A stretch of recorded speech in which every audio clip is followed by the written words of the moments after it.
if I die tomorrow. I hope you hear these words. I ain't here to flip no birds or sip no serve. Hope the future generations can get this urge. Stay woke, youngin', and avenge these nerds.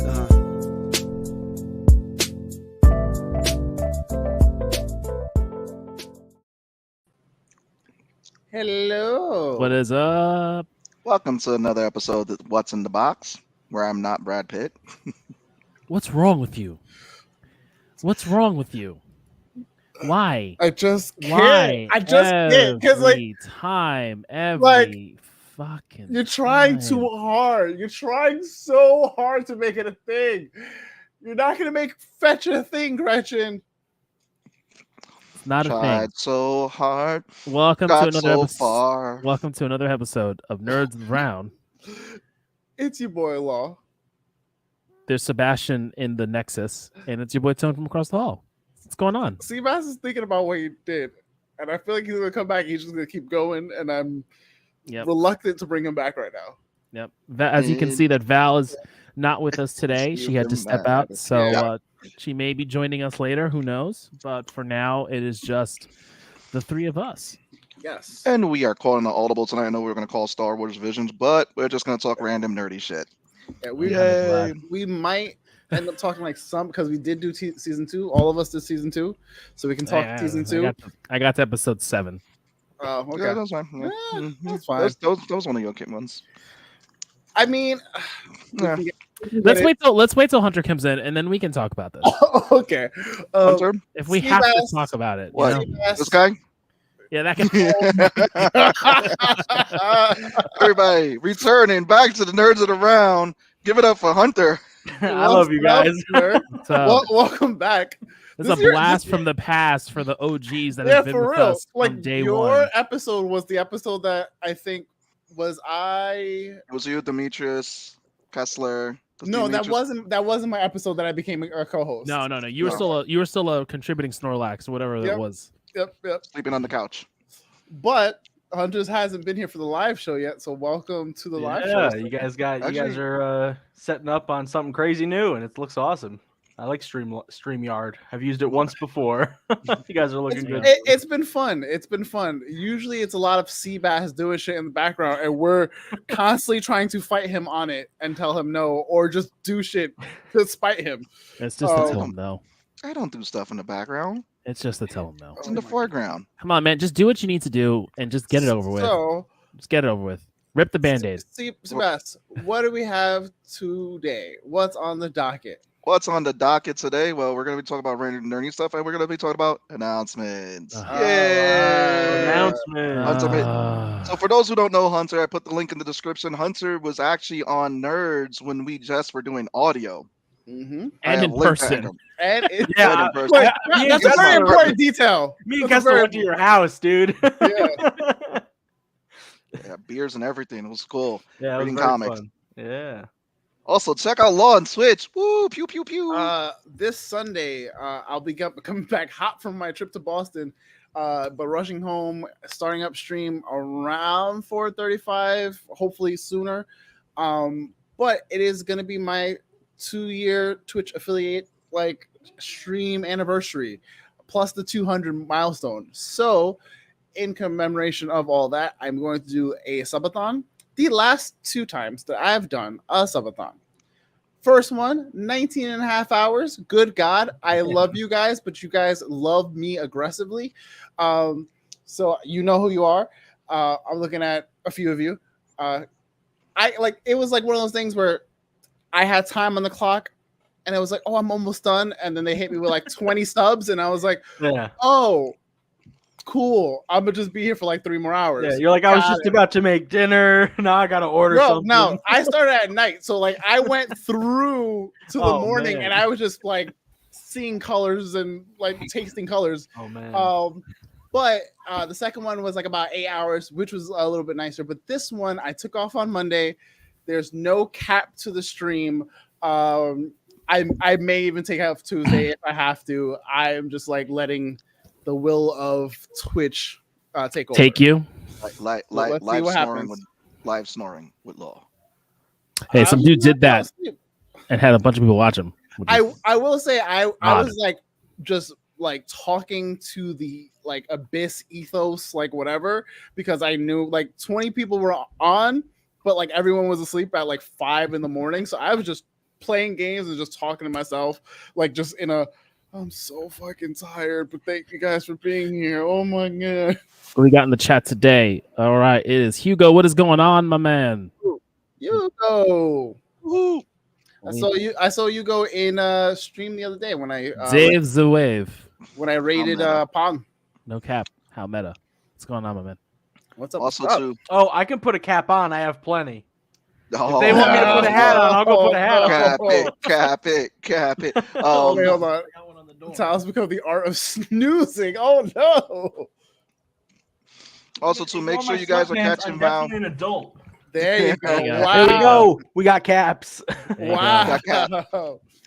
Also, to make sure you guys are tuning in to Val on TV every Saturday. They're up on there doing their thing, talking about random different topics, everything, lifestyles and all that. So make sure you guys are tuning in. The girls are killing it over there.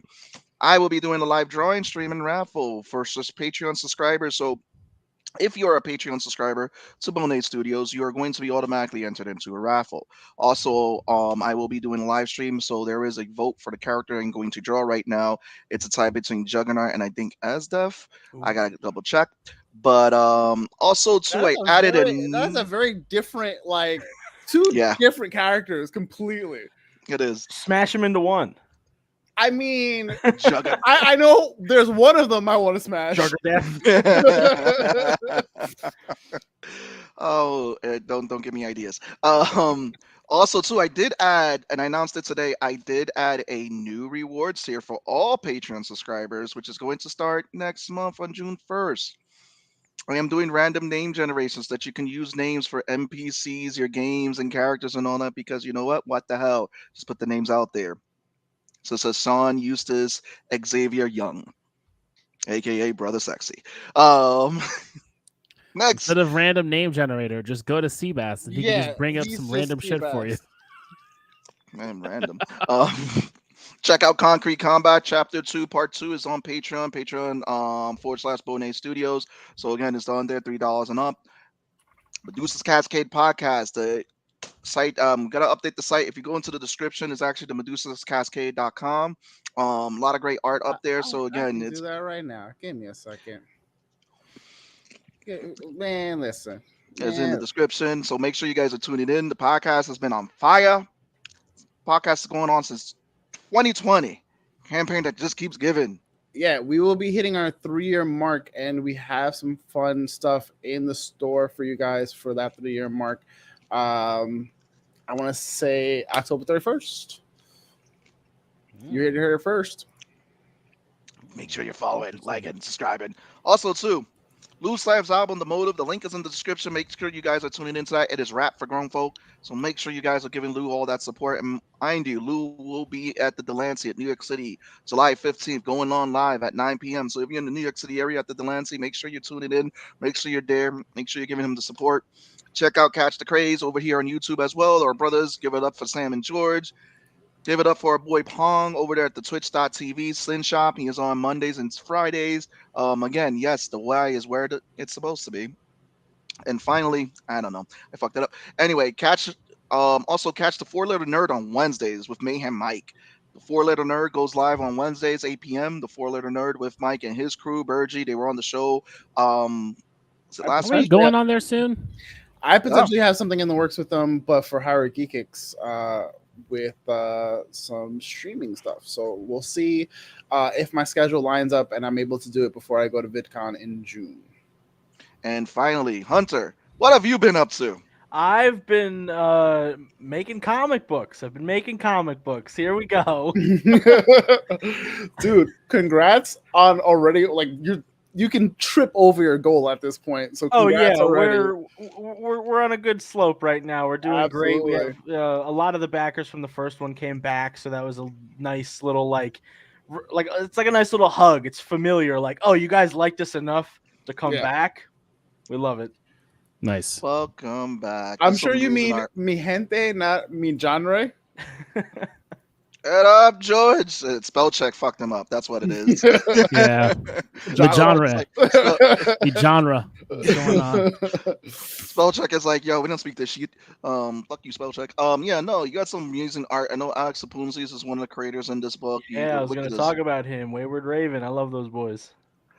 Oh yeah, let's break some beer with Alex and all that. But yeah, this is the second one, right? Yeah, the first one launched back in November, and we wanted to do it yearly, but we were so excited at the reception and at the creation of it, and just everybody having it in hands, that we decided to move it up to May instead of another November. And we got a bunch of amazing creators coming in. We have some returning, including myself and James, and then we have a bunch of new guys, including Alex from Wayward Raven, and Matt Sumo and Dan Calvin. A lot of great guys, a lot of great content in this one. Bigger and better for Volume 2. This looks like fun, man. Yeah, mad, you guys didn't have Sebastian in there, but go ahead. I mean, we got a third volume in the works, and there's an invite with your name on it. But you know, there you go. We'll see how this episode ends. There it is. There it is. But this is dope, man. Like, what was the brainchild of this? So it actually woke up one day and from, was like, I'm gonna choose violence. No, it came from James. So back when I first started working on Androids Comics a few years ago, before the podcast, before the writing comics, me and James would talk about writing our own comics and making comics one day. And then Phil Russert, another comic book creator, approached James to make this Unknown Heroes anthology. It's something James been kicking around. It's something Phil wanted to kind of start.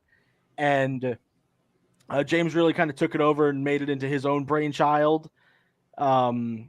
And then they involved me in on it shortly after. So we started writing for it. We have a few things in the works besides Unknown Heroes, the content in there, but we're mostly focusing on this as more of a group collaborative effort because, I mean, and don't take this personally, Bass, but a lot of people, a lot of artists have a little bit easier time than writers, at least when getting projects, because if a writer's pitch fails, they don't like the script, they don't like the story, but art is subjective. And they could like the artwork, so they can keep that and keep going forward with it. So we've been burned a few times. We've had friends that were burned, and we just wanted to kind of make something for the writers and the artists, of course, as well. It's a collaborative effort, but we started a little selfishly with thinking about writers first. And then after a month or so of getting writers, we started getting artists too. Like you said, it doesn't happen too often where the writers are getting the first picks of everything. Yeah. It's good stuff. It's good stuff. Hello. So the link is in the description. Yeah, here's Sapunzi's work. Yeah. When he pitched that idea to me, I was just like, this is awesome. Like every time I see them do something new, I'm just so excited. So I'm glad that we get to have this first. Yeah. And then and then a lot of this looks great. And I'm already like, I just need I'm just looking at previews that you have, and I'm like, I need the individual issue. I want to see where this goes. Like, this in the first volume, we had 8 stories in there. With, you 8 got different teams. in we there. Did. We got Robin. Shit.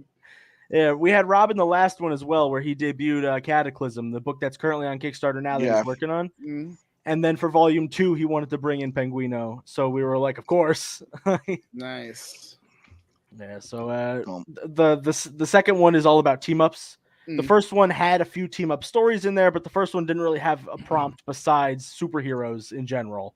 Okay. So in the second one, we wanted to kind of, since it was a growing collaborative effort from 8 teams to 12 teams to even more artists and writers and letterers and everybody were trying to get involved in this, we wanted to do team ups kind of in the spirit of growing. And then the plan for the third one will be announcing soon at the end of this campaign in the back of the book. And we're going to expand it a little bit more. And we're going to actually have 2 slots for open submissions that we're going to put out on socials. You guys can send in stories, and there'll be at least 2 of you guys that will be able to be published in Unknown Heroes Volume 3, along with everybody else we invite. There will be 2 prestigious slots available for anybody. Awesome. I was going to say, tell us about the rewards. What you got going for us? The rewards, we wanted to keep it simple. We have a lot of people working on this, and we didn't want to overwhelm any of the creators. by asking them for too much, or kind of like just involving so much outer stuff that could mess with the flow of the work. Similar to the first one, we just wanted to keep it simple. We have a PDF, which is just a PDF version of everything we're going to have, it including the you get the cover, the credits, everything. It's going to be over. Sorry, I'm about to burp. Ooh, it's been a day. And then the next We'd love to see reward after that is the physical book itself. It's 100+ pages. It's going to be the studio cover done by Kara Husit. So sorry if I butchered your last name. They're a wonderful artist we found on Twitter a few months back. And they've done stuff for us on the secret title that we're really not allowed to talk about right now. They did all the covers on that. So once that's able to be talked about, we're going to be blasting that all over the place. So we got them to do this as well. Mm-hmm. And they're fantastic. So that's the studio cover. It's an homage to Jim Lee's Justice League cover from the New 52. Oh, nice. But there's obviously more than the 7 Justice League members on there. So Kara had to improvise and throw on a few extra poses and slots for some of these guys. That's what's up, man. Yeah. And then we have the catch-up tier from anybody who missed the first campaign. You can get both volumes for a cheaper price. That will be the 80-page volume from the first one, including the PDF as well. And then we have 2 retailer bundles. We have the $400 retailer tier, which is 25 copies of volume 2, and then you can have your logo, like your store logo, on the front end or back. Oh, nice. So it's nice little, like, it's not super, special in the regards of like a different cover, because that would involve a little bit too much work right now. And since we're just starting up, we're gonna keep it simple. We'll throw your logo on either the front or back, though, or both, just so it is specialized for your store specifically, but it's not like a retailer variant, if that makes sense. Listen, we know where we got that copy from. It came from came from Androids. Yeah. And then we have the second retailer tier, which has volume 1 catch up as well. Nice. So Hunter, you guys have been busy with this project. It's been kicking ass right now. You guys are almost there with your goal. You guys killed it last year. You're killing it again. And for those who are joining right now, again, the link is in the description to fund this Kickstarter, to get your copies, to get those amazing awards, get the digital copies. You guys just jumped up to 26. Force them to get some stretch goals. 2601. Guys just jumped up from when I just opened this. That. We're going up. Thank you. There you go. I'm looking at it live. Wonderful people. 2 more backers. James is going to be very happy in the morning. He wakes up every morning with these emails that are like, overnight funding, like it's up to this percentage now, and he gets giddy every time he sends a message to everybody working in our Discord and in our Twitter, and he's like, "Hey, look, we're up. Keep going." Oh, this is so. He's so into it, but he's also awesome. Anxious. Yeah, he's a ball of anxiety when this happens. I try to keep everything on the level and everything fun, but he's always texting me like, "What happens if we don't get any money?" And I'm just like, "We'll still be able to." We got this. We got. There's this. always one team. There's always, we don't talk like that. We'll just sell one your person has services to be like, and the other one has to.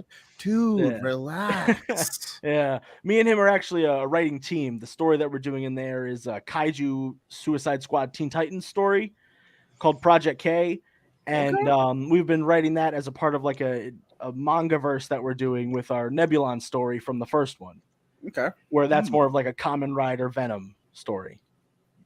Okay. So we're working on that in the future as well.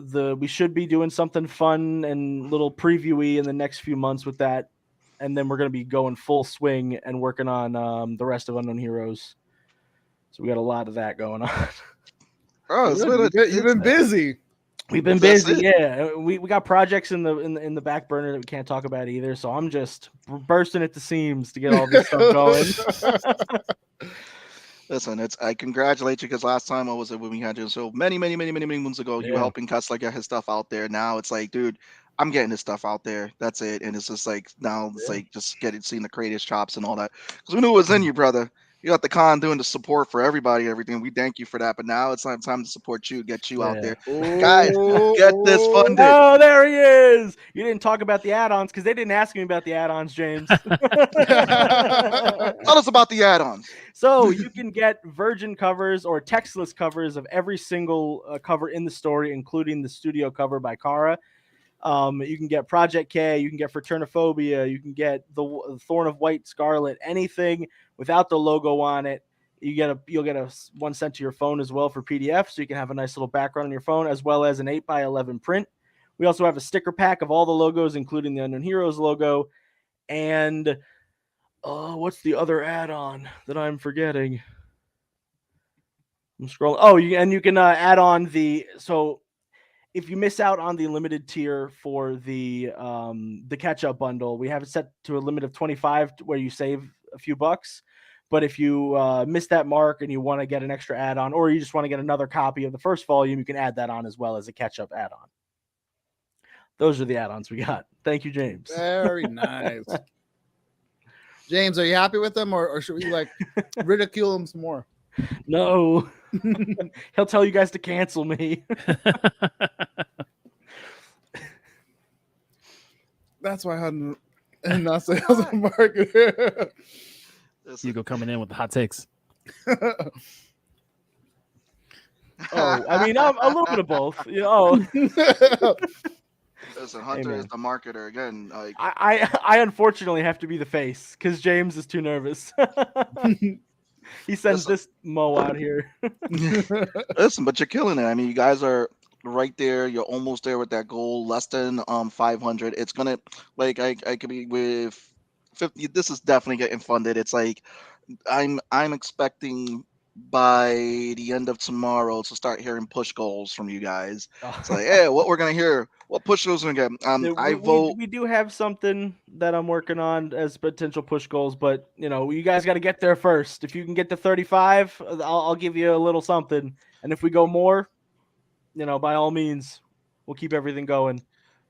Vote calendar. Vote calendar with Alex on it. That's it. Calendar of Alex. Oh, I would get that just for myself. You gotta get that beard in centerfold. So many involved. We're so involved with so many fucking calendars, guys. There's so many calendars that need to be had. I would love to have an Inbeon sexy calendar from you guys. That would be amazing. Hey, I don't know about all that. But guys with dad bods. There we go. That's the one we can work on. Dad bod mag. There we go. Yeah. Being the one fully funded soon a day. What? Nah, but it's good to see that. It's always good. So guys, the link is in the description. Go in there, fund it, get this book fully funded. Let's go give them the whole nerds love and all that, because again, it's always great seeing new anthologies, and what that does out there is that it brings you a bunch of fun, great stories from a bunch of great individual creators. I mean, and when I tell you that there's a lot of great creators in this project, I mean, we've had some of them on the show, which you've seen Alex Sapunjis, you've seen Rob Powers. There's just a lot of amazing creators in there, and you saw the art that we showed earlier. It's a lot of amazing art. So go ahead, fund it. This is something you definitely want to have a physical copy in your library, whether it be okay, I'm gonna have it there on my coffee table for people to pick up and read, or you want to put it in your collection of comics there to have this collection and learn about all these creators that are going to be in there. So again, this is another great anthology to add to your collection. Did I put it right? Yeah, it was very good. And not to add any speculation, but in the first volume, if you do get that catch-up add-on or tier, there is a story in there that has some options kind of in the mix. So we could be seeing something from Unknown Heroes on a screen somewhere. Ooh. So that's something that's being worked out. It's not anything I'm involved with personally, but it is something that has been talked around in our group. And if you don't have volume 1 yet, I recommend scooping it up just in case. So. Get it. So guys, what are we talking about tonight? I know we were going to talk. I mean, I think we could just gloss over Star Wars Visions. I think we can gloss over it. I signed up for Star Wars, guys. You signed up on Nerds. You signed up for Chaos. You signed up for non-canon Star Wars, okay? Don't even get me started. I have a canon timeline of everything that I've personally factored in from Legends and canon and made it work. I got all the Visions episodes properly placed. In my head canon, at least. The only one that is canon is Lop and Ocho. They got to come back. That is it. Well, I mean, Wedge Annalise pops up in one of them. That's the one I consider the most canon. You got Wedge in there. Good, Jay. All right, hold on. So, Tone, you've seen the second season. We can all cancel Hunter. There it is. I don't know what I said one time on a podcast, and it was not cancelable because I would be canceled. But it was something. We had James on from the MCU Beyond Infinity, and we had him on our podcast, Andrew's Amazing Podcast, shameless plugs. And I don't know what I said, but I got canceled, and it comes up every once in a while. So don't cancel me because I'm just getting started. But, you know, it's a fun hashtag. Give him a hug. Give Hunter hugs. That's it. Hugs for Hunter. Hashtag hug Hunter. So it's apparently amongst us guys that we're universally loving like season 1 of Visions. And season 2 amongst y'all, because I didn't watch season 1. Because you didn't watch it, right? I didn't watch season 1, which feels a little close to like what we got from season 2 of like Love, Death, Robots. Like season 1 we all loved, and season 2 was like, but I guess I should have watched season 1 because I was watching season 2, and I was just kind of aside, like I mentioned to the folks. So I think I got to episode 8 or whatever before kids were going to bed, and I had to catch on. I found out the episodes that were revolve around Jedi Sith were the most. I really liked the first episode with the woman, the girl with the cybernetic arm. Yeah, the painter, and I thought that was like really well done.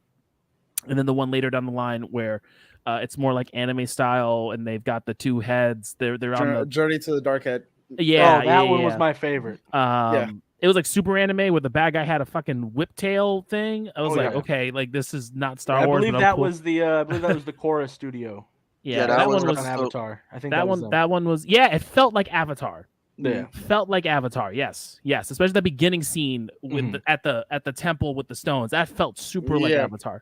But the rest of it just I was honestly a fan of Screecher's Reach. That one gave like Which one's that one? Oh yeah, that's the one with the crazy lady in the cave. Yeah, that they thought was a ghost. And then she leaves her friends. And then she like ended up essentially becoming a Sith because she killed the other one. And she's like, she's gonna help me. And I was like, no, sweetie, you're about to be a Sith. Like, no, it's about to suck.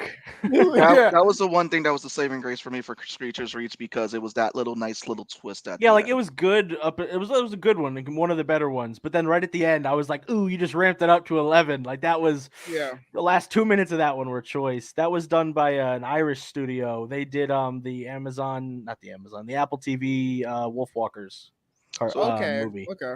So my favorite it looked episode, very much like what was that? Something in the Forest? Was it like a Irish? I don't know what it's called, but I know exactly what you're talking about. Okay. I got you, but I don't know the name either. So my favorite episodes were pretty much where was I at? Episodes 5, 6, and 8, I believe, when it comes to season 2, because like episode 6 was the Spy Dancer, which was Spy Dancer. Cool. It had some cool 5 frequencies. 5 was the one that Tony talked about, Journey to the Dark Head, and then 8 was the Pit. Yo, I like the one by Aardman. The Pit was so heartbreaking. That was David Diggs, by the way. Like it was so good. Like it was really good and well. Like the art style, I just knew it was gonna slap. It's gonna punch you in the gut too. But good God, I was just like literally you just see him fall, and I was like, are they really about to do this shit right now? Yep. Yo, they committed hard in that one. Yeah. Oh yeah. I was like, it's like it ain't real if he's gonna get up. Like, nope, he didn't get up. I'm like, there you go. I was expecting the homeboy to like flip around and go like this, or the little girl to be like, no. Yeah, exactly. You think Star Wars is gonna happen? I was like, no, anime happens. Yeah, exactly. It was like, whoa. Yeah, that one felt like an episode from season 1. Yeah, it did, and it was like, oh man, it was just like, and then the slow toss too, and they did that toss, so they grabbed them by the arms and the legs, like swing 1, 2, 3, eats. So it sounds like, because there's 9 episodes, it sounds like we enjoyed a good number of these episodes. It's not like overall like the season was bad. Yeah, I enjoy all Star Wars though. I'm watching Young Jedi Adventures. Episode 9 did it. I mean, my kids are watching that. It's good. Nubs is great. It's definitely a great entry like it's finally. I feel like it's like one of the first early like preschool entries into Star Wars. This new kids focused Star Wars thing. Just it's such a great way to bring your kids into Star Wars without having them to sit through like Phantom Menace. Phantom Menace, right? Like, 40 minutes. It's 2 hours of sand. It's it is what it is. But like now, like your kid, like maybe the kid or the person getting into it has to like really like Star Wars to then want to sit through the original trilogy and sit through watch episode 3 and then maybe partake the sequel trilogy. So like my son loves it. He loves Revenge of the Sith, and I'm very happy because that's the best one. It's the best one. Best one in the prequel trilogy. And then he'll watch the OG trilogy on his own. So but he's got to the point where he just likes Star Wars, but this new one, the Jedi Training one, is such a great entry because it's flashy and it's brightly colored and it's got like those things that kids like about animation. Yeah. But you as an adult fan, especially a Star Wars parent, Yoda's in it. It's such a cool way to bring it with your kids and then eventually wean them into the OG trilogy. You show them and the Mandalorian. Yeah, you show them what happens. You show them what was it?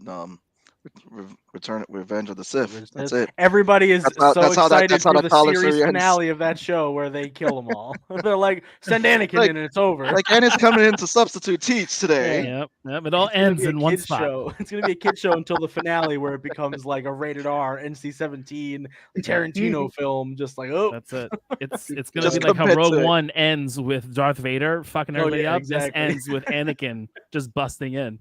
Just Master Skywalker, what are we going to do? All right, Herbert, you were a Jedi. God, motherfucker! Oh man, someone has to do a compilation. So, do you guys remember the scene from Office Space where they're killing where they're beating the shit out of the copier? Yeah, and they play that song "Die Mother." Someone needs to take that song and then put it over just Anakin just doing it. That's awful. That's awful. That's so fucking bad.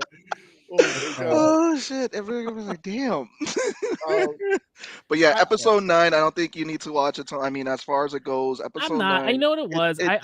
I felt like I'm watching this and I feel spoiled by Love, Death, and Robots. Right. So I'm watching it because I know it's an animation type of thing. I think season 1 was more attuned to the Japanese studios, where this was kind of like open to everybody. And so I'm watching this and I'm like, this feels like it's trying to be Love, Death, and Robots, but it can't be as edgy as Love, Death, and Robots because Love, Death, and Robots is on Netflix. Yeah. And that was the mindset I had while watching this. I'm like, it's set in a Star Wars universe and it's trying to be something they can't. And you got some cool scenes and you got some cool animation that you don't really see in Star Wars cartoons. But I was like, aside from the ones I liked, I was kind of like, but that's me personally. Like, it wasn't, I'm sorry. I was gonna say I'm gonna give you one here where season 1, because it was all the animation studios, it felt like it was their interpretation of Star Wars. Season 2, you had a few episodes that felt like they felt into season 1, but there were a lot of episodes in this I feel like they were just trying to do their own original stories and be like, yeah, we're just going to use Star Wars and layer over it. That's what episode 9 felt like. That's what the episode with the train with the little girl, because like who wasn't listening kept using her powers to pull the flute, and her brother had to go through all those issues. Bandits of I'm like, I was like, I wasn't crazy about. Yeah, it wasn't. That one they reused. They traced over animation from the Clone Wars in that one. During the fight with the Inquisitor and the grandma. They copied Ahsoka and Darth Maul fighting like directly from season 7 of the Clone Wars. When I saw that, I was like bottom of the list automatically. Damn. That was in the middle. It was a good episode. Originally, it was like number 5. It was like it was good. Number 9. Damn. Yeah, the last one like it's cute. Like I genuinely enjoyed the last one, but it's also it's also one of those things where I think what lacked is the Star Wars aspect of it. Kind of. A lot of people have similar vibes where it's like not even so much the Star Wars as much as it is just like make me feel invested somewhat. like for Love, Death, and Robots, we're watching an anthology series, knowing it's an anthology series and going, fuck, I want more. The episode ends here, and only some of them I'm like, I kind of want to know what happens next. Yeah, they don't like, wrap up as much. I think it's because they're leaving all of them as like loose ends, just in case Disney's like animated movie. But they're loose ends that I don't care about. Yeah, like I'm not. There's I'm a few not that are invested. great, like the Spy Dancer. Absolutely, give me more of that, please. Absolutely, that ending, so good. Spy Dancer was good. But again, it's just something that I feel like with this season, it lacked in wanting to invest me, and I think throughout Visions entirely, like I watched a little bit of season 1, maybe only the first episode, and then like season 2 dropped. I was like, oh, I should get back to watching it. And I remember watching it going like, this feels kind of like a chore. Like it feels like I want to watch it and I kind of like it, but if I didn't have to watch it, then would I? And probably not. That's fair. I have to watch it because I watch everything Star Wars, but that's just a me thing. Right. But for someone who's like, I love Star Wars, but I'm not as heavily invested as Tone or you, or so for me, it's sure, I guess I'll watch it, but will it be something that like sticks with me and like I'm gonna remember years down the line, be like, yo, that was not really. So not particularly. So from season 1, the ones I would want to see to return is episode 8, which is Lop and Ocho. Episode 5, season 1, I can go through my number whole 5, list. Yeah, number 5 was the Ninth Jedi. I would like to see that return. Ninth Jedi could be a whole like trilogy of movies. So you would like those? Ninth Jedi was amazing. My favorite one is The Elder with Jedi Dan, bro, and David Harbour, bro. Oh, that's season 1. Yeah, season 1. The Elder. Season 1 when you sit down and watch it. Crazy. Yeah, that's Star Wars right there. Pure Star Wars. There's a lot of episodes in season 1 you're gonna like more than season 2. I don't love the last episode of season 1, but the ending fucked me up because I was Akakiri, that's a retelling of the Anakin Skywalker story. I had that's what it's embraced as, because it's like it's all between light and dark with the secret wife and with the Jedi Master. Honestly, I think they could have ended that season with Lop and Ocho because I really like how that ended. Yo, Lop and Ocho was such a solid ending and story, and you're just like, all right. It was the most anime episode for sure. When I was watching that one, I was like, yeah, I get why this is like the anime season. And I enjoyed Clone Wars vibes. I would say I enjoyed like Tatooine Raspy. I wasn't crazy about. I like that JGL was in it. That was fun. We got the twins, which is Studio Trigger, which Studio Trigger did 2 of them. Yeah. Like they had their Promare team and they had their other team do it. Right. So like the thing with Studio Trigger for me is I like their animations.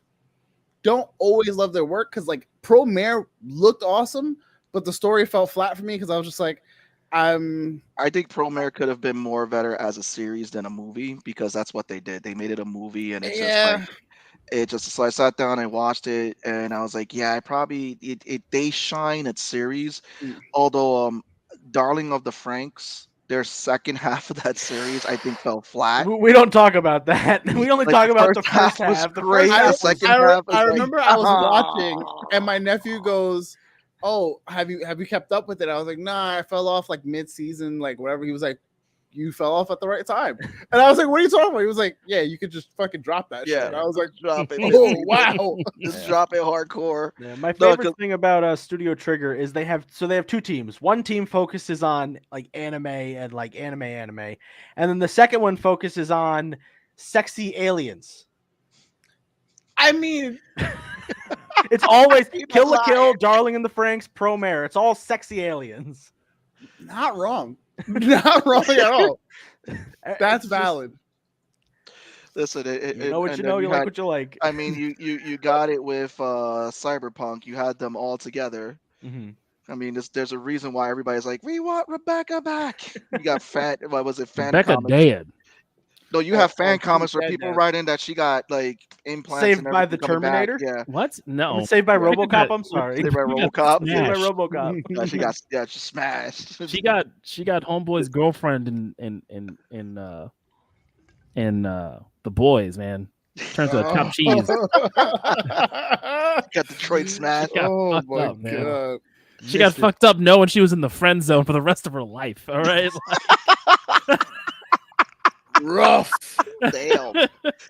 Damn. You know, it was rough. That was good. That was good anime. That was a good one. It was Edge Runners is dope. Edge Runners. Edge Runners. Yeah, it showcased a lot what Studio Trigger can do. Gurren Lagann was another fun one. Gurren Lagann, top tier for me. Top tier. But yeah, so good. But no, what other anime have we believe in the me that believes in you. What? I need to get your Crunchyroll so I can watch Demon Slayer because I keep seeing this episode. I'll give it to you. No, because I keep seeing all these images from that episode 5, which apparently were the greatest thing of animation people have seen. I just keep seeing it all over Facebook. Bro, like people were like, episode 5 is the greatest thing, and I'm like, wait, let me make sure. Like, I don't remember which episode just dropped. Was it episode 5? Whatever. I think it's episode 5, right? Pretty much where he does this move, and that older descendant of him comes up. Bro. Okay, yes.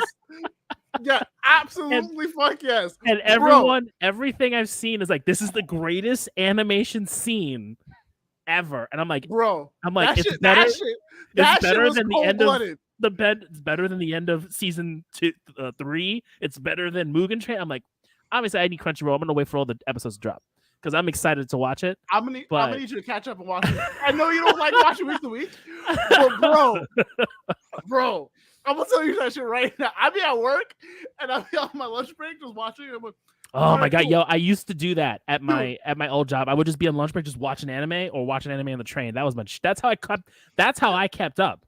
That was my week to week. I am glad that I now have like my train rides back so I can do that. And bro, see, yo, no, I listen. When I'm watching Demon Slayer, like I openly will say I get goosebumps watching that shit because of how good the animation is. It's just like. So, I will say this: like, they started this season, and I think I told you, I was like, "Yo," they literally said, "Oh, that budget we had in season 2, we still got money to play with. Fuck it, let's just go ham for season 3." Yeah, they keep getting thrown money. I mean, it's like it's so big. I'm glad because I thought it was gonna be hard to top like Mugen Train, and then the first half of season 2. I was like, this is gonna be tough to beat, and then season 2 started with the Entertainment District, and I was like, Entertainment District was wild. Yo, Entertainment District had no business being that good. And Entertainment District just got better and better. Yeah, and like it was like, you haven't seen my final form yet, like 5 different times. I was the most invested with those villains than I have been in any of them. I'm not caught up, but I've finished season 2. Okay. I was the most invested in them, and I didn't want them to lose. I was like, no. I will say this: season 3 literally just gives us the villains, and they're just like, have fun with like the upper tiers. Oh yeah, because that's where we're at now. They're like, we don't give a shit about no other like. Because I would assume upper ranks. I think based off the manga, I think we've got like 2 more arcs left, and then it's done. Bro, because the manga's done. The manga's finished. It's like 180 chapters. I need 280 chapters. This season's all hands. I know. I need to watch it. It is literally just season 4 will be the final throwing season. hands all day. But like you were saying the moment that everyone was crazy about. I at work audibly gasped and went. I like looked around just to make sure I wasn't too loud because it's a really open space. And I was just like, "Ooh, boy!" I think we're gonna get. I think it's 2 more because we've got this arc, Swordsmith arc. And then I think we have 2 more major arcs. Because I was reading the arc somewhere. I mean, we'll go fucking see it. Like, because like I was watching Demon Slayer and I wasn't about it. Like I wasn't about like I was hating on it. Just I wasn't really watching it. I just knew of the hype. And then I finished season 1. I was like, all right, cool. And then I got to Mugen Train. And I was just like, I cried. Incredible. I cried. Who knew? Was crazy. Who knew that 8 episodes of 30 minutes could be like so good? Right. Because I'm reading the manga and I'm still in season 1, and I kind of I don't want to skip it to get to where I'm at in the anime, and I'm just dragging as I get to everything before Mugen Train. Like I'm at the Spider Village, and I'm like, oh my god, Spider Village is cool. I just want to get past this. I want to get to Mugen Train, and then I'm gonna do Entertainment District, and I want to just finish it. And I'm just like, I haven't, because it's one of those things I just haven't done it. But it is so good. It's so good. Like I feel that this is more so good than MHA. But for what it's worth, I haven't caught up on MHA. The new season's pretty crazy. The new season, I fucking cried. I was there. I was very close in that. Last, I know it's crazy. I know it's crazy. I haven't finished the whole full season, but I got some Miracle.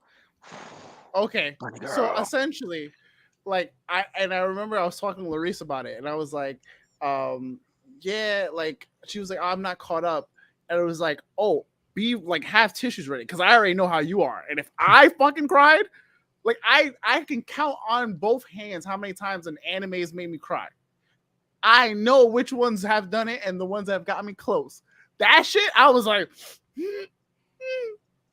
every season of My Hero at least has one cry moment. Season 1 has like a few, but like, I mean, season 1 is that you feel like you always feel for the struggle for Deku, but like you really feel for his struggle, and like the fact that like he gets like All Might's there for him, and he's like, yo, I believe in you. And like sometimes that's one of the happy cry moments. You just need that person in your corner that's like, yo, I just believe in you, and I'm gonna give you the keys that you need. You still need to fucking drop. Yo, Aurelis is mad. Tell me how you really feel. Wait, so they killed him, and they killed the dude who fucked up Rengekko in Swordsmith? You can tell me, I don't give a shit, man. Because it doesn't matter what the end point is, it's how it happens. He's gonna get got eventually. He's a bad guy. They didn't. I know, right? So, all right. You got to go up the tier list before you get to Michael Jackson. It's if I'm remembering correctly, they killed him, but didn't because of like how they regenerate. If I'm remembering correctly, throw him into the sun. You got to cut their head off, or they got to die in the sun. Yeah, throw him into the sun. You know, it's pretty straightforward. Bro, Shameless you plug. are not a spokesperson for this company. You know what it is? It's just because he's got his mini fridge, and it's just filled with fucking Austins. That's it. There you go. Oh my God. The mini fridge. But yes, I'm really like waiting for, and like I promise you, Tone, when it comes out and you watch the first couple episodes, you're going to binge the manga so quick. Solo Leveling. What's that? Oh, you don't know what solo leveling is? I do not. Dude, I'm so entrenched in work. Like I haven't done much. So I will say I have dedicated a number of hours into God of War Ragnarok, and oh my fucking God! Have you guys played as Survivor? It's so good. Survivor? Star Wars Jedi Survivor? No, I need to beat Fallen first, and I'm gonna go to Fallen after this new season, after I do all the content for the new season of Destiny, because like my game of like the 1 year was God of War Ragnarok, and I'm so happy I bought the PS5 for it, because that shit was a fucking masterpiece. Yeah, I got to get to that one. That's next on my list. A masterpiece. Just playing God of War as a young adolescent, and right, just because it came out when we were in high school. And you're there, and you want to play a game of some dude sleeping with 3D NPCs and pressing the circle button all the time, and then killing random people, and you go through all of that. So then you get to God of War 2018, where Kratos is a dad, and I'm a dad at this point. Dad again. He's a dad again, right? Oh, and then this relationship that he has with Atreus, and like trying to be himself and trying to communicate with him, and having his own way of showing emotions. I'm just like, yo, this game is fucking amazing. And then they had that twist at the end, and I was like, oh yeah. The reason why it's Ragnarok, I was like, it's so good. And then you play the game, and then with Thor and with Odin, and then how it ends, and the growth that Kratos has. I'm just like, yo, this is amazing. I can't wait till he fights Jesus. It's gonna be fun. I know. He's going through them. Christianity's next, right? Oh God! Great. Gotta fight Cain and Abel. Like, come on. It's they're gonna be mad. Dude. I guarantee you, they're gonna be mad. They're gonna be like, "Oh my God!" Dude, I can't. I really like. You know, there's a what is it? Like a deity fighting game or some shit like that. That came. Yeah. Oh my God! It's a MOBA. The Yeah. dating MOBA game. Yeah. I know which one. Everyone. No. I'm not No, talking there's, like, about an that's actual not fighting Smite. game. I think Not it's called Smite. Fury of the Gods. That one. Oh. Yeah, they have everyone in there, like Zeus, Jesus, like everything. Everything is in there. The Yeah, fist no. fight between Jesus and Kratos will be amazing. It will be glorious. And throw water at him, turn it Yeah. into wine. Yeah. No, but like if you get a chance, man, it's so good. When I get my PS5 So good. eventually, but Actually, going I saw back, one in Walmart the other day. They're in stores now. all right. Yeah, that's they're- okay. Yeah, that's I got they're mine. getting I back got in mine. stores. I got mine at Best Buy. All Had the $50 off on it, which came with Ragnarok. I was like, I'm buying this immediately. I told Jackie we went to go get the kids, and I saw the Kotaku post about, hey, PS5s are in store with Ragnarok $50 off, and I said, hey, honey, PS5's in stock. I'm gonna go get it. She's like, you serious? I'm like, yes. I'm gonna pick you guys up. I'm gonna drop you with the kids off, and I'm gonna go to fucking Best Buy. That's great. They actually had it at Best Buy. Yes, 'Cause I every went time you in. go to Best Buy, it's always empty. I went in there and I was like, hey, I need the PS5 with the Ragnarok bundle, please. Yes, Zeus and Jesus Christ. That's a crystal. Yeah. Yep. Check out Soul Leveling.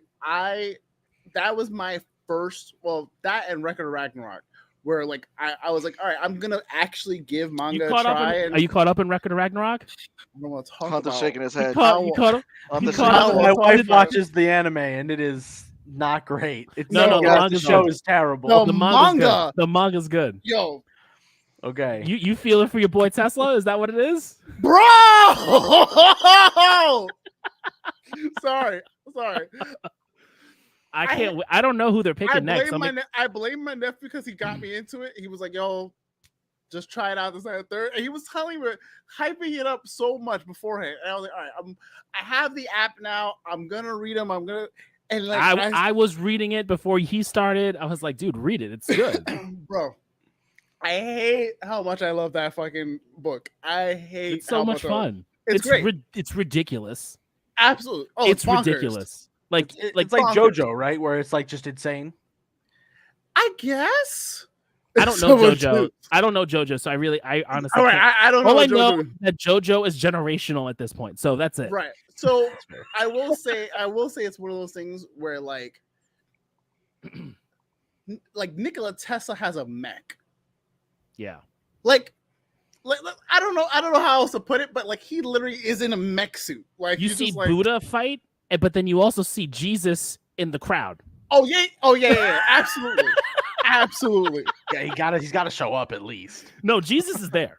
Like Adam Adam- fights with brass knucks. Like Adam is my dude, yo. Like Adam was just like, yo, I'm with the shits, fam. Let's go. Like it was great. Yeah, I'm interested to see who we get. I know we get Leonidas. I know eventually we get Leonidas is one of them, and all this. It's just one of those things where like you're reading it, and then you're like, all right, well, who is he going against? And it's usually like some named god that you know. I'm like, all right, well, all right, like we're tied now. Right. Who's gonna win? Who's gonna lose? Because, and it's like, all right, you know what's gonna happen? Because it's like 5. It takes like 10 chapters for a battle, and it's like one of Dragon those Ball. things where it's like you Oh, get 2 God. chapters of them like fighting each other, and they're sizing each other And then up, you get, and and you get and backstory. it's basic ass moves.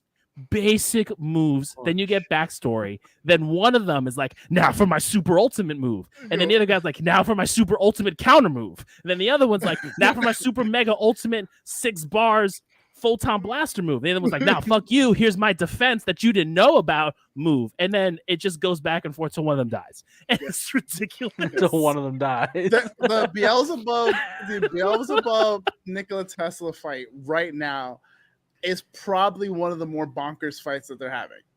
That one was pretty bonkers. It just ended. Oh, The new so I haven't read the new chapter yet. You When know, did what was the last chapter that came up? Because the last chapter I read was okay, his you know brother. you know how the battle ended. Yes. Okay, you know the result of said battle. Yes. The result of the Nikola Tesla and Beelzebub battle. Have you read the result? Now I have to check because now Okay. I'm like, ooh, I don't Then you know. haven't. Then you haven't. You haven't, because that Okay. came out. We got the results, and I think we had another chapter, but we still don't know what the next round is. Okay. Now It comes out. It's usually the end of the month. Each chapter comes out the end of the month. I keep trying to get everyone to fucking Solo Leveling. Go just fucking read that shit, please. Please. And like the like art style, gorgeous, but literally like Doc and Turt were talking about it, and like it's one of those like it was the most talked about like manga for a long time, and I just kept seeing and hearing about it, and I was like, all right, let me check and see what this bullshit is about, because essentially you have a guy who, it's a kind of isekai where like he goes to dungeons, he's really weak or whatever the case is, and doing all this shit, and then gets into a dungeon that is like classified as like a C level dungeon, but it goes to like a like A or S dungeon. So he's like, oh shit, I'm gonna die, and just like commits to whatever, and then the game or the system, whatever the case is, goes, oh, you have like become a player in this, yes or no? And he's like, the fuck, does anyone else see this? And sure enough, he joins and like powers up and just becomes a bonkers ass fighter. It is ridiculous. So like when it gets animated, I guarantee we're going to talk about those fight scenes, like we do Demon Slayer. Guaranteed. Well, so since you're reading manga, you should join me and read Berserk. Go home, dude. Go home. No. Yes. Stop pushing this on everybody. I will push it on everybody. You don't know Berserk until you've read Berserk, okay? My buddy's trying to push Berserk on me too. I don't need two of you guys. Listen, it's worth it. It's worth it, okay? It's worth it. It came back after he passed away. The team is continuing on. They are releasing chapters sporadically. But they're coming. But they are coming. Casca talks now, So like, hey. Now I gotta see if I can find this chapter, because I'm like, I keep my shit updated. Either the source that I have isn't updating or like something. But yeah, usually I read me some American comics, but amazing. I have had recent experience with a bunch of manga. Have you guys heard of Crazy Food Truck? No, but I was gonna say, have you read 8 Billion Genies? No, I have not read 8 Billion Genies. Bro, bonkers. 8 million people in the world. Everyone gets a genie. Yeah, that's everyone the kids comic, right? only one wish. Oh shit. Bonkers. Wasn't crazy about the ending, but it's literally 8 issues and done. The Lego Batcave was announced. Oh yeah, that looks nuts. I didn't see it yet. I gotta look at it. You guys keep talking. I will also say, because I am like reading a good amount, like more than I have in a long time. Noctera is amazing. If you haven't checked that out yet, Snyder's always a good one. Something's Killing the Children, bonkersly and really good. What else have I been reading? You give me your list, I'll give you mine. Oh, I just recently picked up. I've been getting a lot of Kickstarter books, but I recently picked up the Captain America stuff, Sentinel of Liberty, from the Hive Mind over at Marvel. Okay. I've picked up Do a Power Bomb from Daniel Warren Johnson. He is one of my favorite creators. He did a book back in 2018 called Murder Falcon, which if you haven't read Murder Falcon, you need to read Murder Falcon. It's a metal zombie demon apocalypse drama about a metal band that summons a giant falcon named Murph with a robot hand, and they just beat the crap out of demons. And it is heavy metal and amazing, and it also makes you cry. I cried so hard at the end of the series, and it's called Murder Falcon. When I picked it up, I was like, this book's not going to make me cry. And I finished it. I was like, what the? Has Murder Falcon gone off the deep end? I wish. So I'm looking. I knew the Batcave was coming. I knew it was coming because I read the Lego leaks, and I was like, I don't really need a Batman Batcave. I don't need it. Is it something that I'm gonna? You need it. No. When I knew the leaks were coming, I said I don't need it. because I'm like, I need to get the Razor Crest, and I'm, and the big baddie that I want is Rivendell, because like that's a beautiful set. It's a beautiful I got the set. Cantina recently, and I'm looking at Rivendell like Rivendell's fucking gorgeous. I want to get the Daily Bugle too. But... and then I'm gonna get the D&D set when that finally drops. Like I'm gonna get those. And I was like, I knew the Batcave was coming. I was like, I don't really need this. They're doing a D&D Lego set? They are doing a D&D Lego set. Based off the movie or based off the... No, it was a campaign. There was a campaign going on where a bunch of creators posted their own.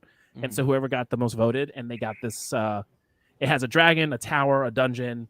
It's really dope. So I'm definitely going to get that when that comes out. This Batman Batcave is a shadow box in which it opens, and it's the Batcave, and then you close it, and it's bricked out, and you get the bat signal, and you see on the inside. Yeah, you can see Bruce Wayne standing there, and he can wave. I was like, this is better than I thought it was going to be. Yeah. Send the link for that? It's a collector's piece for sure. I'm gonna share my screen. Okay. I'm gonna share my screen because I was like, I don't need this. I don't need the Batcave. You're gonna get it. I don't need the Batcave. It's there. You're gonna get it. Also, Hunter, I will recommend Once in Future. Kieran Gillen, one of the best. Oh my god, so good. Omniscience is another one that essentially there's a group of kids who look at that. Fuck. It's peak Lego.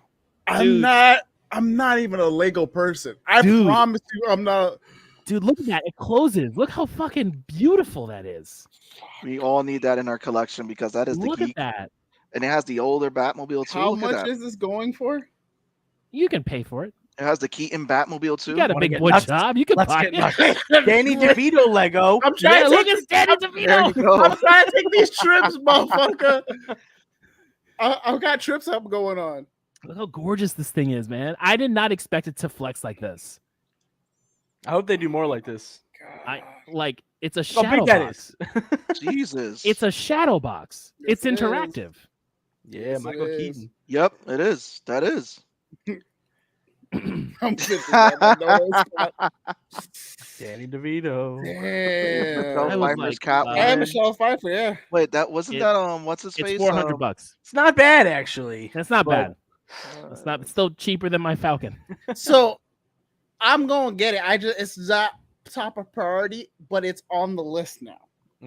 Because I still need to get I just dropped a bonkers amount of money on a new cinema camera and a new laptop. Yeah, it is. It's the Michael Keaton. I need to still pay for trips that I'm going on. Exactly. I'm trying to get my PS5. I'm trying to get my PS5. You can fly check baggage for the set. I got just too much things going on. I'm trying to get my PC. Like that's the big top of my list because streaming on a Mac is just struggle bus right now. Struggle bus. But all that to say, I'm gonna get it. I'm gonna actually get it. I don't know where the fuck I'm gonna put that because my Batman collection is at capacity as I look at it in the corner of my room. I don't even know, man. I'm running out of space for these Legos, and like you have a house. I'm living in my apartment. It's in my It's in my office. Okay, I can't trust these kids and put them down here. Okay, listen. The fact that I have a puzzle behind me and it hasn't been touched is crazy. Okay, so no, it all goes in my office. I have a spot for Rivendell, and I've got a couple spots in my IKEA bookshelf. I may have to get another thing, but I just is like, oh, fuck, he ain't lying. It's just that I get scared to walk in his office when I see that Millennium Falcon because it's like right there, bro. It's big. My buddy has one. He has the Death Star too. It's the 3,000 piece from a while ago? Big Death Star that's got the stupid giant laser that sticks out, so you can't put it on a shelf unless it's gonna poke someone's eye out. Yeah, that one. You poke your eye out. What do you think that basement is right now? That's his Batcave. Yeah. I mean, the kid's Batcave. Okay. Oh no. They've trashed this place. Like, it gets cleaned like once a month at this point because it's just it beats you down. They'll grow to respect it soon. Soon, but not soon enough. All right. How old are they now? Not old enough. Not old enough to pick up. Isn't Josie's birthday coming up? This Saturday. Oh boy. Yeah, this Saturday. I mean, we're doing a rain dance, hoping it doesn't rain because we're doing everything. Everything's outside. Everything is outside this year. So, but yeah, I'm gonna show Bear this. He's gonna be like, Dad, you got to get that for me. I'm like, for you, you can't keep your shit together. Papa, this is for us. This is for us, as in me, and you can watch. Right. Because You got to show them the age restriction. It says 18+ right on there. you know what's funny is like I go in Lego, right, and you see like all these like younger kids building these Legos, and I'm like, listen, I know he can do it, but he won't. He won't. I didn't do it for a while. My dad was sick of building Legos for me, so we stopped getting Legos. And then eventually I bought Legos because I was like, man, I miss Legos. And I put together the Cantina, which is like 28 bags and like 14,000 pieces. And I was like, I get it. Like, yeah, no, so it's gotten to the point where like at first I was really doing it with him. Now he's doing it on his own. And before I was really like, dude, keep your shit together because there's pieces everywhere. Keep your figures together. And then it just got to a point I was like, you know what, man? You want to take it apart? That's what Lego's for. I need to stop being invested. just put the shit away. make your things. I'm like, are you sure you want to take this apart? Because the minute you take it apart, you're never putting it back together because you're never gonna have those pieces. He's like, where's the instruction book at? Well, the thing about now the instruction booklet's on the phone. They have an app. Oh yeah, I forgot that. And you can just add in all your Legos. Oh no! Oh, were you there on Friday? They are. That's exactly where they are. My wife vacuums them up all the time. Our Dyson has a great time eating Legos. Oh no!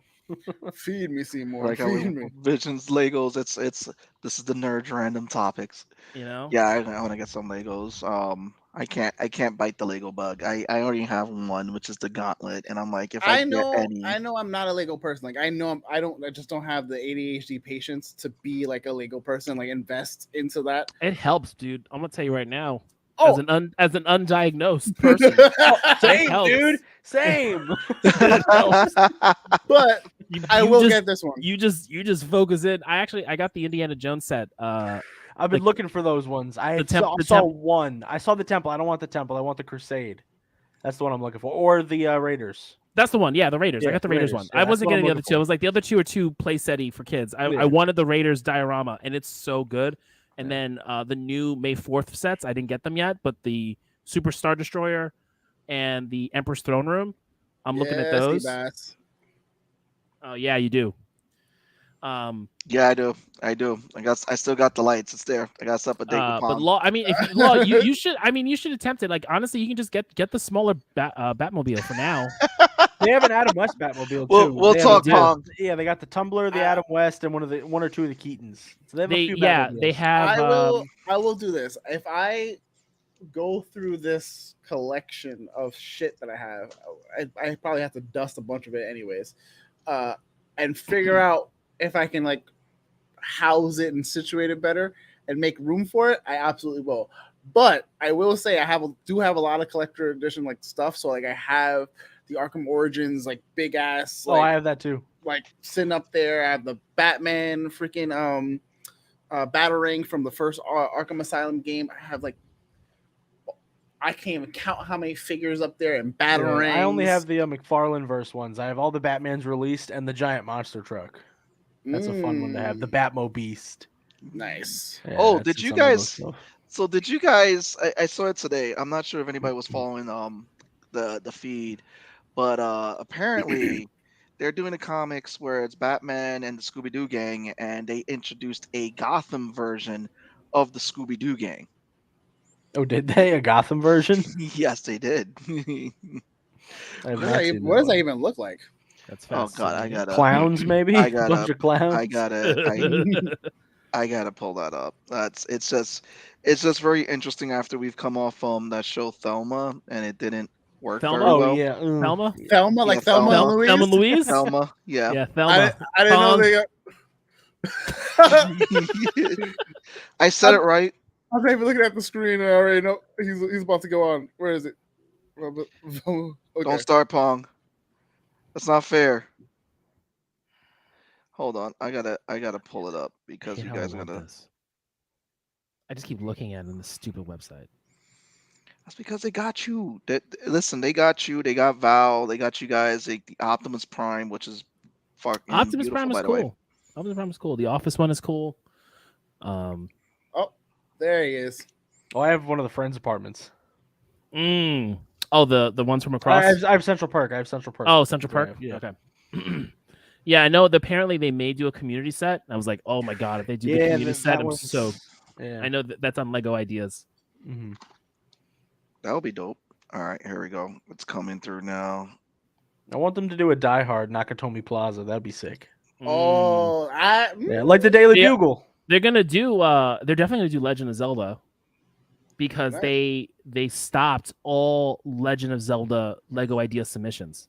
Ooh, I hope they do one like they did the Sonic ones and not like the Mario ones, because the Mario ones are not Legos. No, but the Bowser is dope. I got the Bowser. Well, that's because that's the Ideas Bowser as opposed to the line. Yeah. No, the Mighty the Bowser Mario line is like the little chibi things.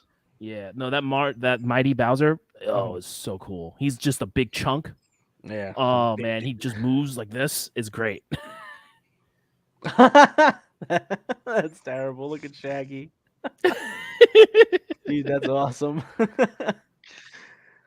Yeah, it's so you it looks like you have Hispanic Freddy, Black Velma, Yeah, you have Daphne. Karate Daphne, you have Mr. Shaggy, and then you have just Astromut. That's what we're gonna call him, because that's what he looks like. No, It's he's like a Doberman. Ace. He's a Doberman He looks pincher. like Ace. Oh, Batman's dog. He's like that meme. Yeah, or the Black Adam dog. That's from him. you know, The Black only- Adam dog. Yeah, The one that The Rock voiced 3 characters in. I mean, listen, Super Pets is great though. Super It's a Pets great is a lot movie. of I fun. love that movie. Super Pets is a lot of Keanu fun. Reeves as Batman is underrated. Yeah, Super Pets is a lot of fun. And then and then we should have gotten the Black Adam dog before we got that Black Adam movie. Yeah. Yeah, that's very true.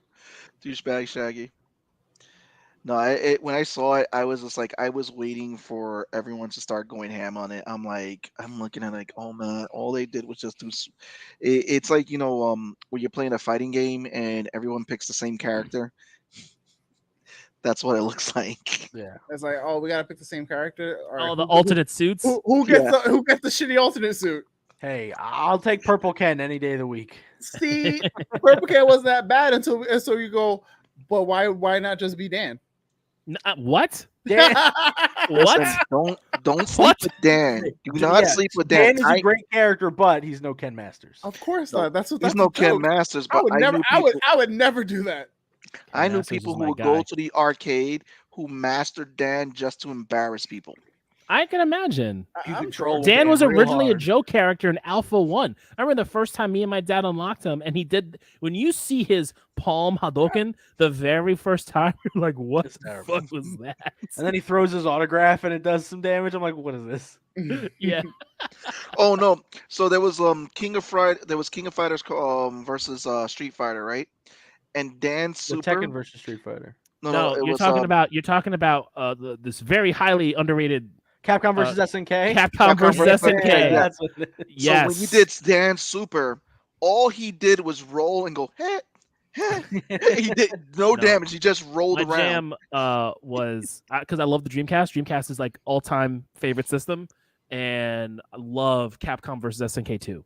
Just such a good fighting game. It was It's one of the very underrated, like, best fighting games of all time. yeah, like that. I was always- Underrated I that, was and then always- Third Strike is like one of the best fighting games of all I time. was always partial Marvel vs. Capcom too, Mm. especially Don't like get me started. I tried playing. I remember years ago I tried playing like the arcade version, but like on console, and I was like, this doesn't feel right without like the It's- sticks and stuff. It's fine. It's What serviceable. console? What but console did you play it on? They released it on the PS4 recently. No, it Oh was no, but like I think it before, was like I think it was. before- I think it was Oh, I played it on 360. PS2. before next gen, yeah, before like next gen, like with like because like if you played MVC2 on the Dream, you played on Dreamcast. Oh that was like no, that was like the I played on- smoothest version. I only played it on arcades. Because No, but because- it like the best, smoothest version of those games earlier on when they were on arcade were Sega Saturn like Street Fighter versus X-Men on Sega Saturn played like a fucking dream, and then on the Dreamcast. The Sega systems played those fighting games. Time after that Chef's kiss. The only time after that I played Marvel vs. Capcom 2, after having it like be in arcades up until like my late teens, was when the 360 came out, and it came out there. Because literally, like my boy, like I think we were in like junior high, like six year cases.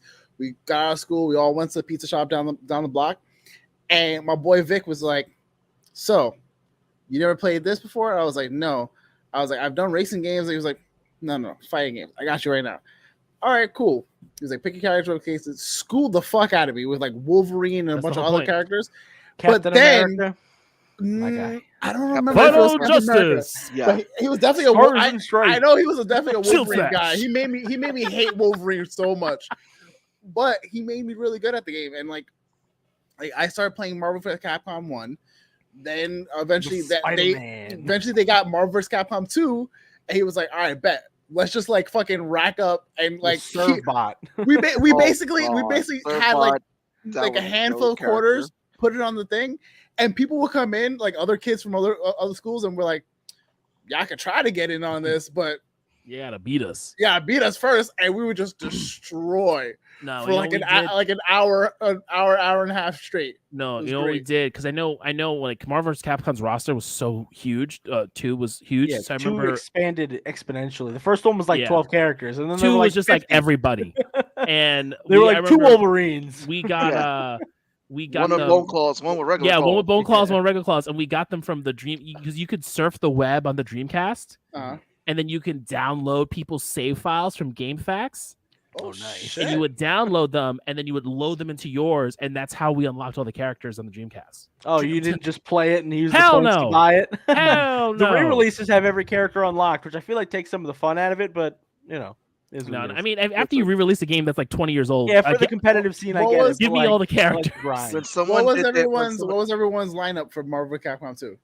Oh, I had a trolley lineup. I had Wolverine, Colossus, Iron Man, Akuma. Okay. I was Captain America, Captain Commando, and then I interchanged Ken, Spider-Man, and you had a three change? I just like a lot of characters. You got to be able to change on the fly when you start playing your friends who are good. Yeah, that too. See, that's what you got. What's your roster? If you wanted me to troll you, I had Juggernaut, Colossus, and Hulk. Ooh, Juggernaut's my guy. Because when Colossus powered up, he had that power up where you couldn't hit him and he just come into you and just swing you. It was worse if you had Juggernaut, Hulk, and Zangief. I hated that combo. You had to have Mecha Zangief. Mecha Zangief was the worst. Fighting Zangief. Because Mecha Zangief would just eat your hits and come right at you. Yes, it did. Yes. X-Men versus Street Fighter was one of the key points. I'm telling Sega Saturn, man. It went on PlayStation 1 and it was slow as shit. So, like Hunter, I got the arcade 1-up machine in my living room.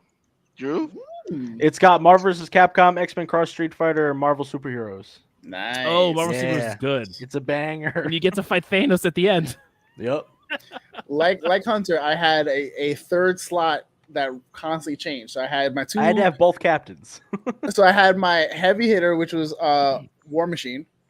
I had my Ryu, who was my medium, and then I had my quick and fast, which is either Spider-Man or Gambit. I like Strider a lot too. Strider was a good. I used Strider a lot in Marvel vs. Capcom 3. I didn't use him enough like to be really good with him. I wasn't amazing, but I was okay. He was a good character like to swap in there. Him and Jin. My second lineup was Ryu, Cable, and Cyclops. Oh, Cable. Cable was good. I remember Cable. Cable was good. Pistol shot did too much damage for a basic attack. Yes. He could just throw you with the pistol shot. It had range, and if you came up close, he hits you with the gun. It was like unstoppable. And then the thing about it, combination with Venom. So the thing about with Cable and Cyclops and Ryu, when you had them, they all had that finishing move where if you did them all 3 together, it was the lasers. But Cable's was all over the place. So someone tried to hop over. Cables was going up and down, and you still that was it. I love Iron Man. Optic blast. Photon cannon. Oh, I got the action figure for that with the photon cannon. I love it with War Machine because here's my Sunday the best. missiles. And he does because he does the proton cannon too, but But it's the him and missiles. Ryu. Yeah. It's the he does all the missiles and then His his big one is the big cannon too. Yeah, no, it's a big cannon, but instead of shooting a solid beam, it's just rockets. No, he has For War Machine.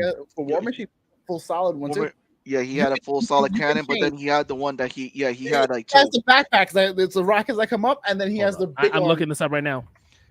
I promise you, because I would do it with him and Ryu. I'm just looking up too. I just go. I'm looking. So at the I would essentially use him and Ryu to blast the hell out of someone, and then use Spider-Man or Gambit to kind of like hold them there. Because if they would try to jump, I'd be like, cool, they're gonna jump too, and just pop, keep your ass on the ground. I loved it. Anyway, Guys, for those who are next week, by the way, I feel week, like we're almost at that time, and I'm like, oh shit. We're at that time. Next week we're gonna have Fugitive Poems back on. They're coming back on. Marvel's Capcom had the what happened? No. Go ahead, Tom. No, that Marvel's Capcom had the best character selection music. Before we get into it, did you guys ever see the fan created Mugen project of Marvel vs. Capcom 3? Oh yeah, they're still working on it now. I think Max covers it, right?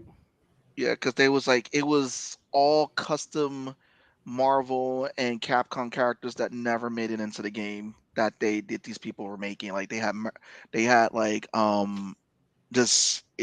Black Panther. They had a bunch of people before we got the 3D version of Marvel vs. Capcom 3.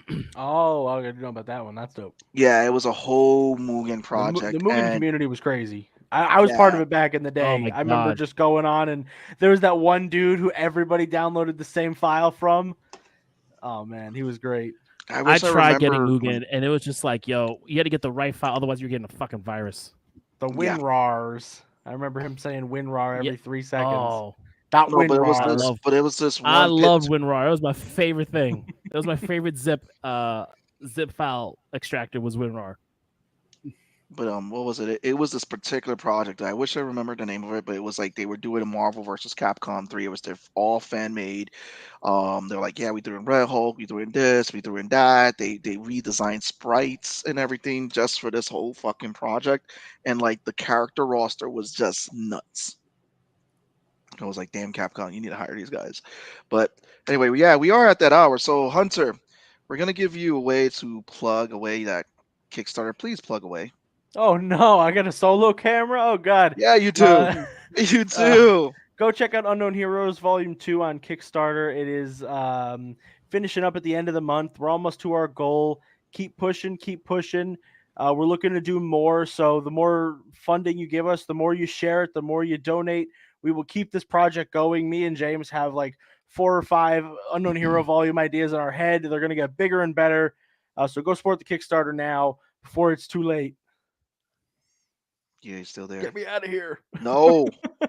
No. So next week, we're gonna have what's it called? Fugitive Poems are gonna be back on. They haven't been on for a while, so they're coming back. We're also gonna talk about Unicorn Warriors Eternal, which is the new Gennady show. Get it for those who don't know. He was the guy who he was the person behind Samurai Jack back in the day. So it's looking good. The first episode was out on YouTube. They actually dropped the first episode on YouTube ahead of time, and it was pretty good, animation quality and all that. So we're definitely talking about that next week. And yeah, the following week we're gonna be talking about Bad Batch, I believe. Bad Batch season 2 ends very well. I'm excited for the final season. I need to watch that. It's good. There's a few episodes at the beginning that are a little fillery, but the rest, peak Star Wars. Law. Yes. Here's my Sunday best is MVC 1, where he used the beam. 2, he shoots the rockets. Okay. I knew he did have the rockets at some point. I mean, the beam at one point. Also, too, what is out for you to own and rent? This one. Yes. Yeah, I'm about to say they're about to cut us off if you do that. Nintendo's notorious. Super Mario is out now, so for buying and renting now. That was fast. Dungeons and Dragons is on Paramount Plus. Oh yeah. Ooh. Wait, it is? Deadass? Yeah, out today. Oh, okay. I was like, yo, me and my wife wanted to watch it like legit and not on hood release because that's why I watched it It's when we reviewed very, it. very good. Oh, it's so much fun. It's so much fun. Yeah. Okay, cool. Because we can watch it after we watch Ted Lasso. Yeah, there's a Chadley blooper in there, and that's fun. Yeah. No, I'll put that in there because I'm probably gonna buy Super Mario for the kids because they loved it and that's like something Great that I feel like movie. is worth buying. But I wasn't gonna buy Dungeons and Dragons because it was like I'm not, it's fun. I'm just not gonna buy it. But if Paramount's gonna have it, then that's great. Preaching. If you haven't seen it, also Maverick is on Paramount, and Maverick is good.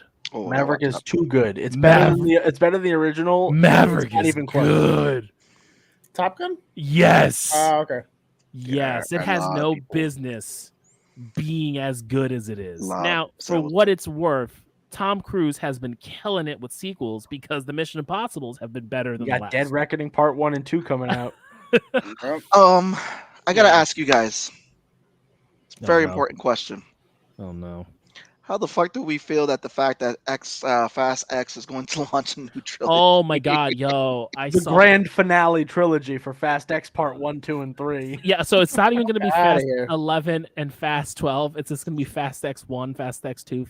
It's like what are we getting? I hope it's Fast X Too Fast, So, Too Furious. Oh no, it's gonna be. we get It's to gonna be like Triple X. no. Oh my god, that'd be amazing. We get Triple X, or it's gonna be like Final Fantasy Xander Cage in the X2. finale. So it's gonna be Fast and the Fast X2. Why would Fast Vin Diesel and X2. Ice Cube not come back for Triple with Xander Cage?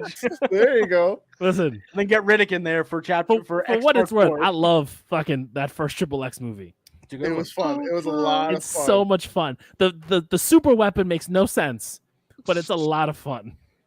So there are rumors that Dwayne Johnson is going to appear in the end credit scenes of Fast X. Why? Because he Don't can't be think Black Adam anymore.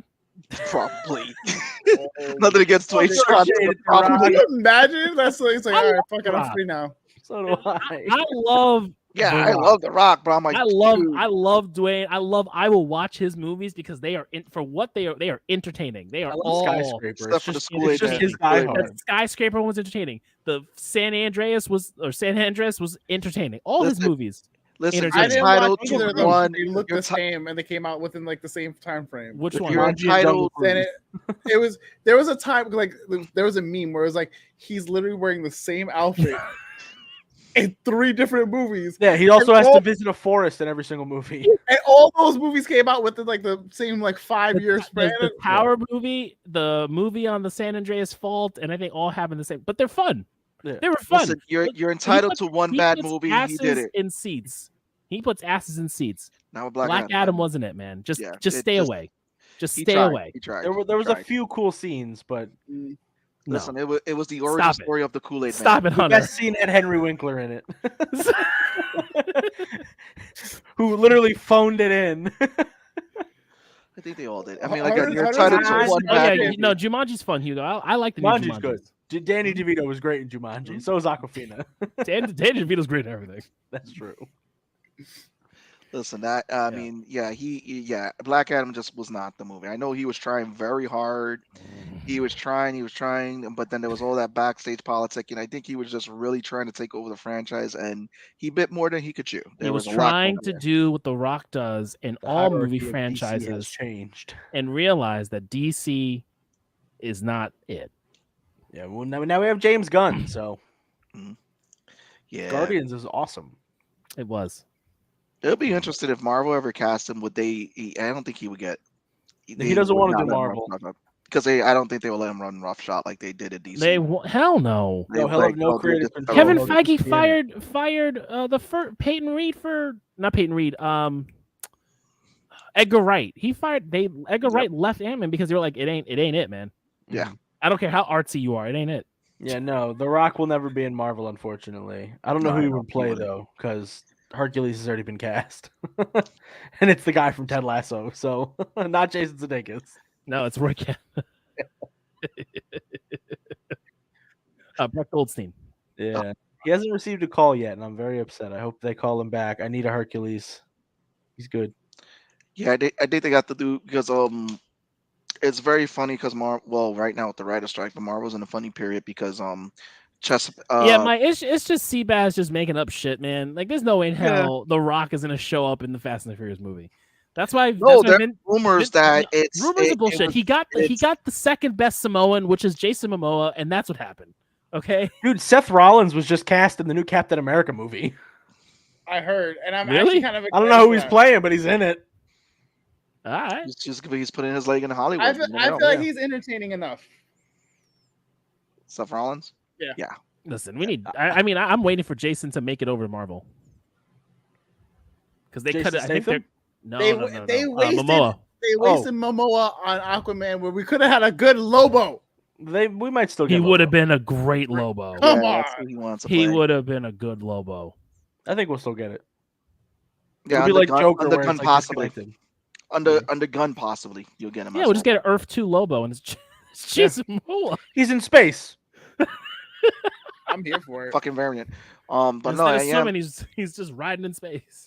Well, we don't know. He'd be great if he showed up at the end of the Blue Beetle credits. Like, because it's all space stuff. You have Lobo show up at the end of Blue Beetle because Aquaman comes out right after. It's Blue Beetle then Aquaman, so you see Jason Momoa and you're like, what? As a tank. Video. Yeah. Just running through walls as a tank. He did that already in Black Adam. He could be the Juggernaut for the MCU. Put him in a little helmet. Oh my god. Or he can be the Thing, just glue rocks to him. The Rock. He'd actually be the Rock. Yeah. Oh, you're rocking the boat right there. Oh man. Yeah, who is it? Adam Driver. They said. I think they're saying that he was officially cast as Reed. Not officially. It's apparently he's accepted the role, but we'll see. He's a good see. choice, but we'll see. It doesn't matter until we see the Doom. I want Doom to be The Rock. Rami Malek. I think he'd be really good. Wow. I think Rami Malek would be really good. That's where he So are you think going away from like stereotypical comic book Doom, where he's just like this, like broad-shouldered? I think dude. Raimi is a little bit smaller, but I think he's got the kind of attitude and the voice for it. Yeah. I think having a Doom that's like a snake, like sounds like a snake, is great. He played such a great villain in the last Bond movie that yeah, he was good. He was really good. He was really good. I can see it. I can fucking see it. Yeah. I mean, I'm excited for these next set of Marvel movies. I'm still on the Cavill train, man. I want Cavill's Doom. Cavill would be. Yes. I want Cavill's Doom because you know what? They got to write for the man. Because you need Doom to talk. Yeah.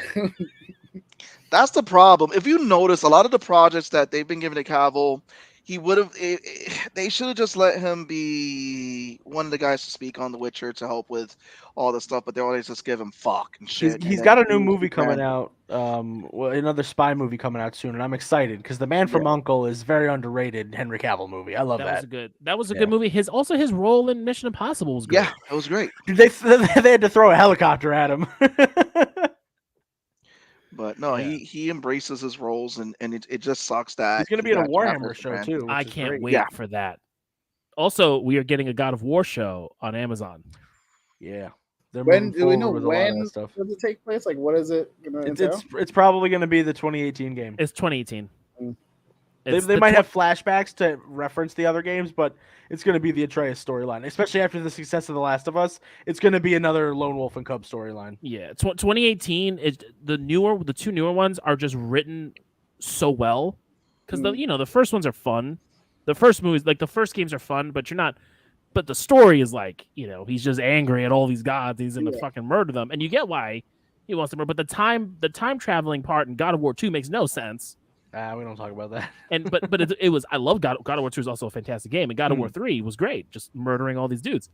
But the writing in 18 and the writing in Ragnarok and the acting from Christopher Judge, incredible.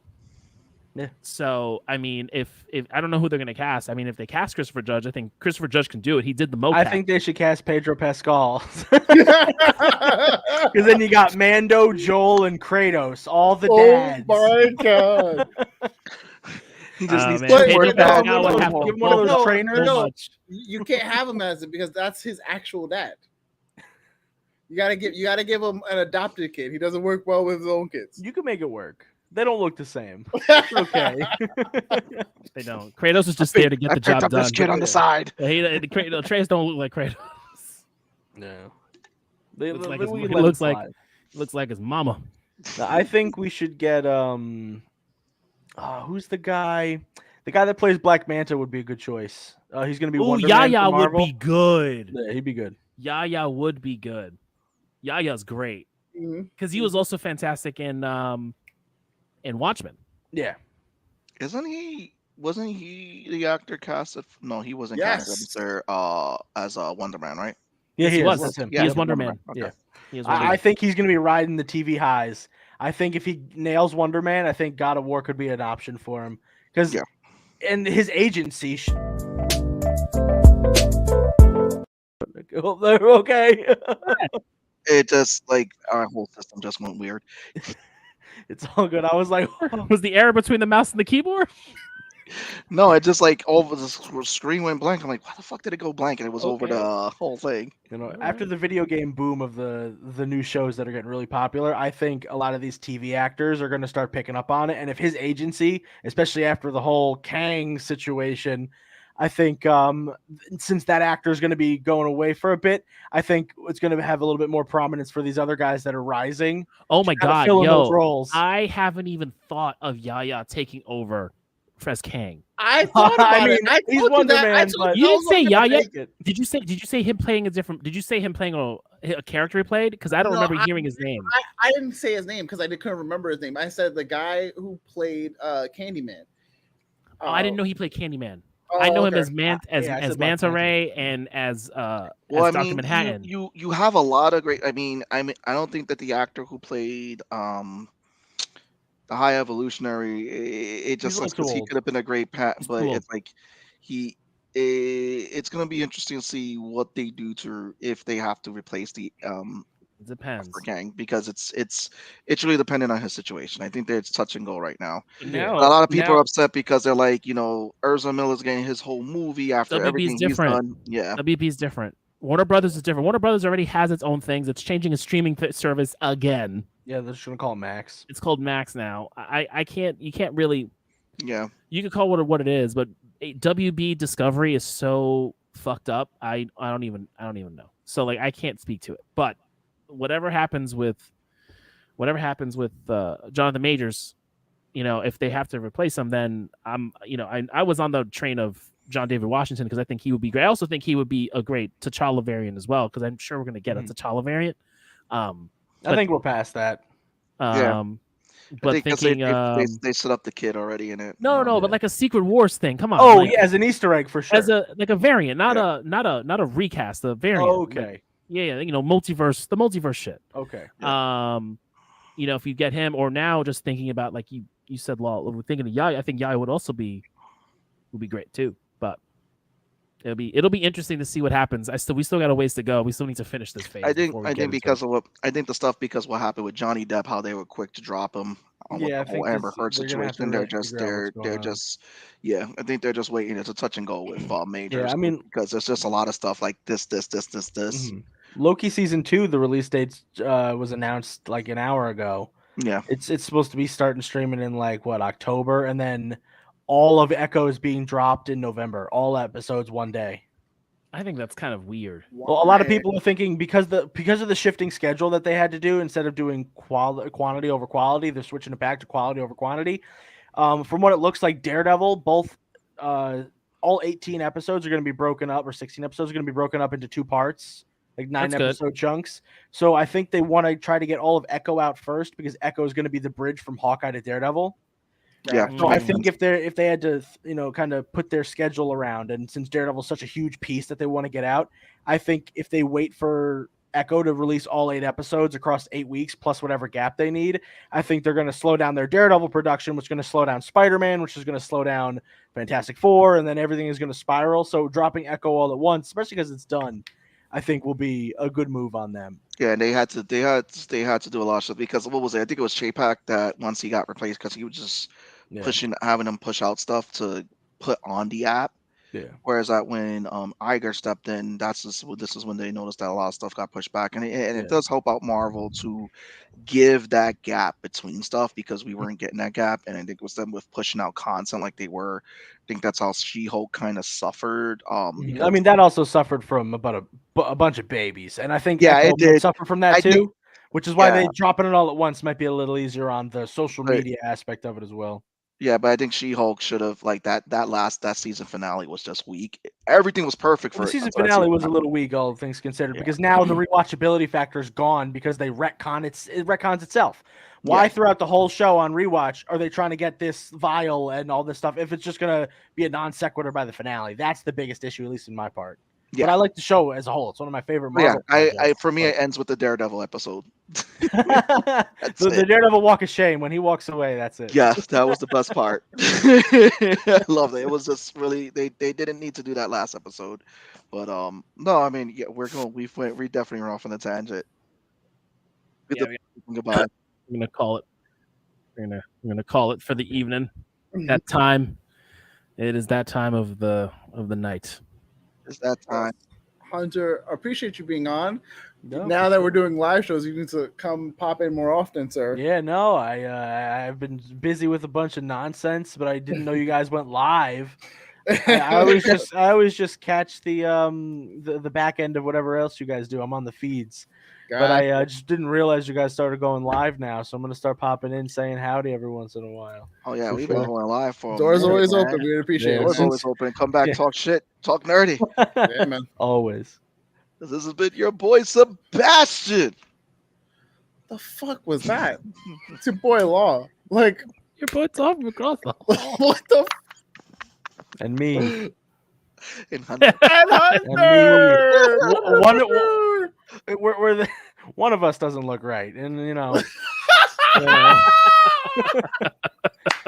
I put the hat on though. So. Well played, Hunter. And Vmac, we love you. Vmac, we love you. We'll be back look forward to seeing you. Talking unicorn. Talking to unicorn. Hey, you ready for that beautiful B music? B music. 3, 2.